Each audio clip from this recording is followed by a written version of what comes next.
வணக்கம். சென்னையில் நாளை காலை 9 மணிக்கு இபிஎஸ் அவர்கள் தலைமையில் மாவட்ட செயலாளர்கள் கூட்டம் நடைபெறுவதாக அறிவிக்கப்பட்டிருக்கிறது. பசுமை வழிச்சாலையில் உள்ள இல்லத்திற்கு வர மாவட்ட செயலாளர்களுக்கு அதிமுகவின் பொதுச் செயலாளர் எடப்பாடி பழனிசாமி அவர்கள் அழைப்பு விடுத்திருக்கிறார்.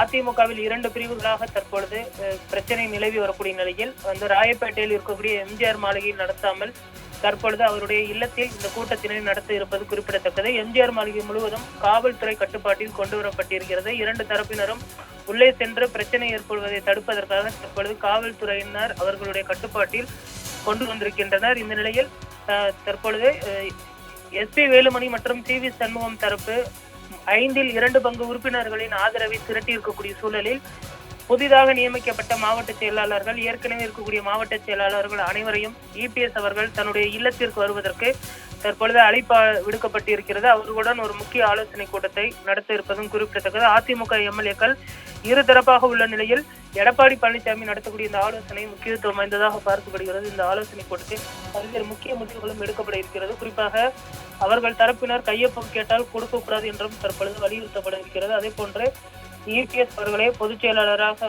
தொடர்வதற்கான அந்த ஒப்புதலை அவர் பெற இருப்பதும் குறிப்பிடத்தக்கது. ஏற்கனவே சி வி சண்முகம் தரப்பினர் அதிமுகவை கைப்பற்றுவதற்கு முயன்று வரக்கூடிய நிலையில் இபிஎஸ் தரப்பு இந்த விவகாரத்தை தற்பொழுது முயன்று வருவதும் குறிப்பிடத்தக்கது. அடுத்தடுத்து கட்சியில் முக்கிய நிர்வாகிகளும் விலகி வருகிறார்கள். இன்று அதிமுகவின் மூத்த தலைவர் செம்மலை அவர்கள் கட்சியிலிருந்து விலகுவதாக அறிவித்திருக்கிறார். அடுத்தடுத்த நகர்வுகள் அதிமுகவை தற்பொழுது ஒரு புதிய கட்டத்தை நோக்கி நகர்த்தி கொண்டிருப்பதும் குறிப்பிடத்தக்கது.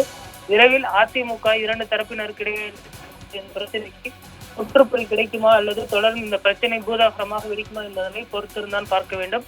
நாளை நடைபெறக்கூடிய அந்த மாவட்ட செயலாளர்கள் கூட்டத்தில் இபிஎஸ் அவர்கள் மாவட்ட செயலாளர்களுக்கு ஒரு முக்கிய உத்தரவினை பிறப்பிப்பார் என எதிர்பார்க்கப்படுகிறது.